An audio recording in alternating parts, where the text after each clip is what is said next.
جو لوگ اللہ پر ایمان لائیں، کہیں کہ ہمارا رب اللہ ہے، پھر اس پر جم جائیں، ان پر فرشتوں کا نزول ہوتا ہے، نہ کوئی غم کرو نہ خوف، خوشیاں مناؤ جنت کی جس کا تم سے وعدہ کیا گیا تھا۔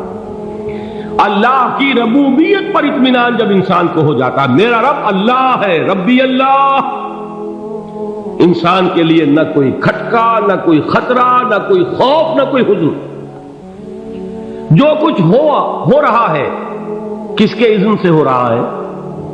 اللہ کے اذن سے۔ اللہ کے اذن کے بغیر پتہ تک نہیں ہلتا۔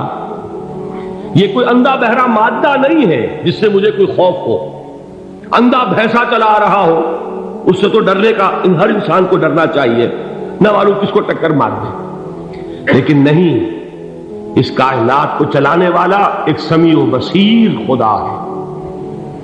وہ جو میرا دوست ہے، میرا ولی ہے، اللہ ولی الذین آمنوا یخرجہم من الظلمات الی النور، اللہ اہل ایمان کا ولی ہے، ساتھی ہے، پشت پناہ ہے، مددگار ہے، حمایتی ہے۔ بتائیے جسے یقین ہو جائے کہ اللہ میرا مددگار، اللہ میرا محافظ، اللہ میرا پشت پناہ، اللہ میرا حمایتی، اس کے لیے کوئی خوف ہوگا؟ اس سے کوئی ڈر ہوگا؟ میں مثال دیا کرتا ہوں ایک بہت سادہ، پنجاب کے دیہات کی۔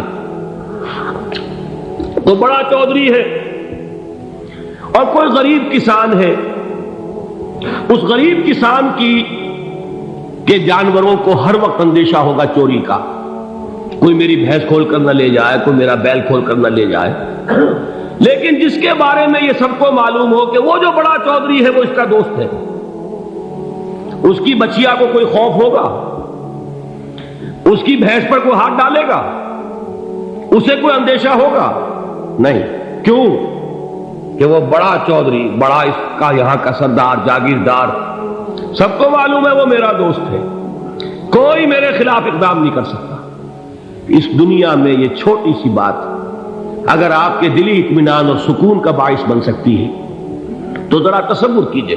میں لفظ تصور استعمال کروں گا صرف اس لیے کہ اس کا ہم جس کو کہتے ہیں ادراک اور شعور کر نہیں سکتے، اگر کے ساتھ کر سکتے۔ اگر یقین ہو کہ اللہ میرا مددگار اور یقین ہو کہ اللہ ہر آن میرے ساتھ ہے، پھر کوئی خوف، کس کا خوف؟ کوئی شے اللہ سے بالا تر ہے؟ کوئی قوت اس سے زیادہ طاقتور ہے؟ کوئی اس کے ارادے کو بدلنے والا ہے؟ کوئی اس کی مشیت کے آڑے آنے والا ہے؟ یہی بات ہے جو حضور نے فرمائی، یہ ایمان کا حاصل ہے لب لباب، کہ دیکھو اچھی طرح اس بات کو ذہن نشین کر لو، اگر تمام انسان مل کر تمہیں کوئی نقصان پہنچانا چاہے نہیں پہنچا سکتے، مگر جو کچھ اللہ نے لکھ دیا ہو، اور تمام انسان مل کر تمہیں کوئی نفع پہنچانا چاہے نہیں پہنچا سکتے، مگر وہ شے جو اللہ نے طے کر دی۔ آپ پھر میں کہوں گا ذرا طاری کیجئے، اسے فرض کیجئے، اسے سوچئے، اگر اس حدیث پر ہمارا دل ٹھکا ہوا ہو تو کسی سے ڈر ہوگا؟ یہ مجھے نقصان نہ پہنچا دے، یہ میری رپورٹ خراب نہ کر دے، یہ میری انکریمنٹ نہ رکوا دے، یہ میرا یہ نہ بگاڑ دے، یہ میرا یہ نقصان نہ پہنچا دے، اس کا ڈر، اس کا ڈر، اس کا خوف، اس کی خوشامد، اس کے لیے جا کر طرح طرح سے اپنی عزت نفس کو ذلیل کروانا اس کے سامنے۔ یہ سب کچھ کیوں کرتا ہے انسان؟ جب سمجھتا ہے کہ اس کے ہاتھ میں میرا کوئی نفع ہے، اس کے ہاتھ میں میرے لیے کوئی ضرر ہے، یہ مجھے کوئی غضب پہنچا سکتا ہے، یہ مجھے کوئی نقصان پہنچا سکتا ہے، یہ میرا کوئی کام بنا سکتا ہے، یہ میری کوئی ضرورت پوری کر سکتا ہے، اسی کا نام شرک ہے۔ جہاں آپ نے یہ سمجھا کہ غیر اللہ کے اندر کوئی طاقت موجود ہے، وہی شرک ہے۔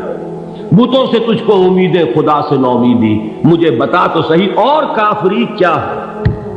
شرک تو یہ ہے جس پر بھی تمہیں یہ خیال ہے، کلمہ ہے یہ کلمہ سوم، لا حول ولا قوت الا باللہ، ذرا اس پر دل کو کبھی اگر آپ تصور کریں، پھر فرض کریں، دل ٹھک جائے اس پر، کوئی طاقت نہیں۔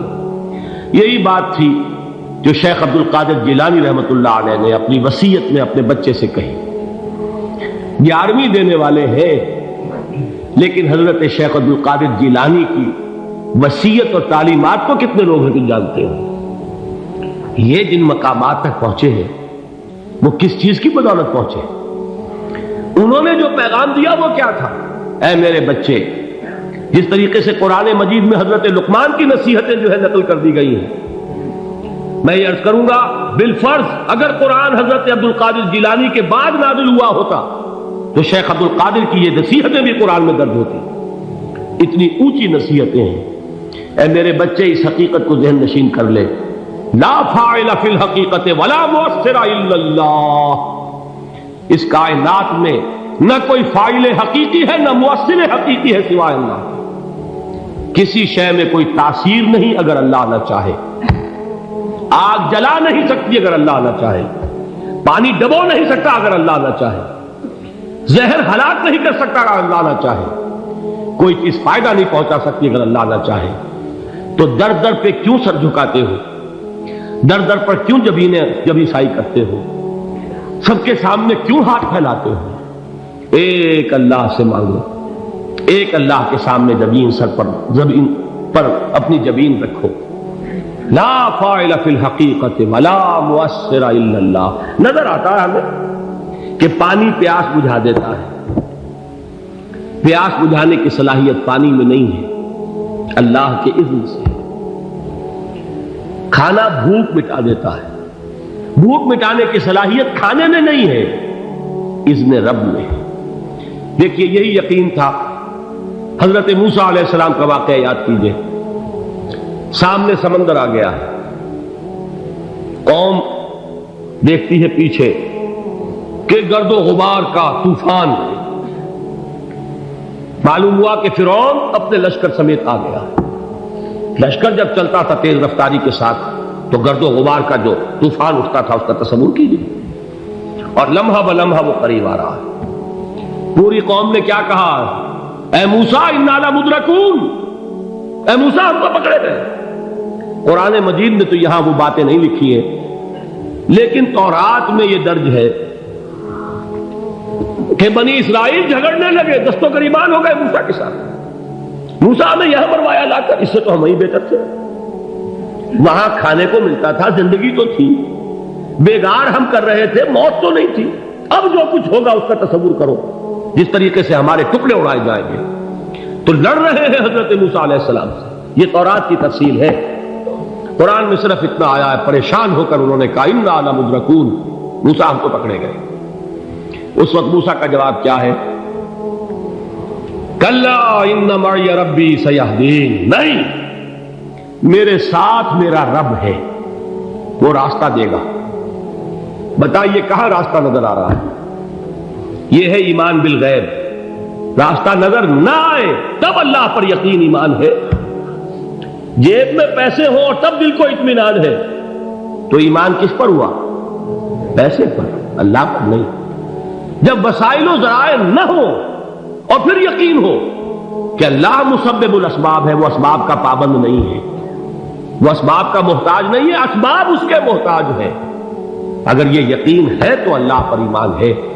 یہ نہیں ہے تو تمہارا ایمان اسباب پر ہے، وسائل پر ہے، ذرائع پر ہے، مادیات پر ہے، اللہ پر نہیں. اس وقت کہاں راستہ تھا؟ کوئی راستہ تھا؟ سمندر ہے اور ادھر سے لشکر آ گیا ہے. کلا ان معی ربی سیہدین. اب دیکھیے ایمان کہہ دینا آسان ہے، ہوا معکم اینما کنتم، جہاں کہیں بھی تم ہوتے ہو اللہ تمہارے ساتھ ہوتا ہے. لیکن اس کا یقین قائم ہو جائے تو زمین و آسمان کا فرق واقع ہو جائے. یہی بات ہوئی حضور کے ساتھ. غار ہے، چھپے ہوئے ہیں محمد رسول اللہ اور آپ کے وہ یار غار ابو بکر صدیق رضی اللہ تعالی عنہ. اقبال نے حضرت ابو بکر کی شان میں چند اشعار کہیں صرف، لیکن واقعہ یہ ہے کہ بھاری بھاری نظموں پر اور قصیدوں پر بھاری ہے. طویل ترین نظمیں اور قصیدے ہوں ان پر بھاری ہے. ہمتیں ابو بکر کی ہمت جو ہے کشت ملت را چو ابر، جیسے بارش سے کھیتی اپجتی ہے، ابو بکر کی ہمت اور عزیمت اس امت کو اسی طرح سینچنے والی ہے۔ ثانیے اسلام و غار و بدر و قبر، وہ دوسرے تھے اسلام میں، دوسرے پہلے کون تھے؟ انا اول المومنین، حضور فرماتے ہیں سب سے پہلا ایمان لانے والا میں، دوسرے ابو بکر۔ ویسے ہمارے ہاں یہ چلتا ہے اختلاف، حضرت علی پہلے ہیں کہ حضرت ابو بکر پہلے ہیں، لیکن اس میں بڑی خوبصورت تطبیق قائم کی ہے علماء نے، اور بہت صحیح ہے۔ چار کے بارے میں فیصلہ ہی مت کرو کہ کون پہلے، ان کی ایک عجیب تقسیم کر دی ہے۔ آزاد مردوں میں، بالغ مردوں میں سب سے پہلے ابو بکر، بچوں میں سب سے پہلے علی، خواتین میں سب سے پہلے خدیجہ، اور غلاموں میں سب سے پہلے زید بن حارثہ۔ بڑی پیاری تقسیم ہے، یہ چاروں ہی پہلے ہیں، ہر ایک کے لیے اولیت ہے۔ اور واقعہ یہ ہے کہ اگر زمانی اعتبار سے تعین ہوگا تو پہلے خدیجۃ الکبریٰ آئیں گی رضی اللہ تعالی عنہ، کسی اور سے بات کرنے کی نوبت بعد میں آ سکتی ہے، پہلے تو اہلیہ محترمہ سے بات ہوئی، آتے ہی پہلی وحی ہوئی ہے، ابھی تبلیغ کا حکم نہیں تھا۔ کس کو بتایا واقعہ؟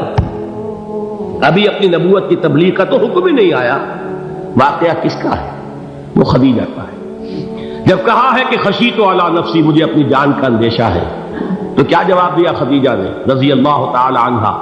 وہ صدیقۃ الکبریٰ ہے، صدیقات جو ہے خواتین ان میں چوٹی پر خدیجۃ الکبریٰ ہے رضی اللہ تعالی عنہا، اور صدیق جو مرد ہیں ان میں صدیق اکبر ہے ابو بکر صدیق رضی اللہ تعالی عنہ، لیکن صدیقات میں چوٹی پر۔ جب حضور نے فرمایا خشیت علی نفسی، کیا فرمایا، کیا عرض کیا، کیسے تسلی دی؟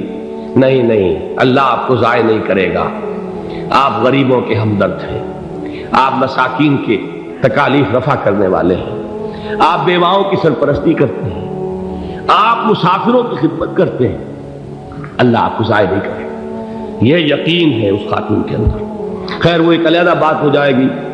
میرے دل پر حضرت خدیجہ رضی اللہ تعالیٰ عنہ کی شخصیت کا بڑا گہرا نقش ہے، جو وہ کوئی اور ہی وقت اور موقع ہوا تو بیان ہوگا۔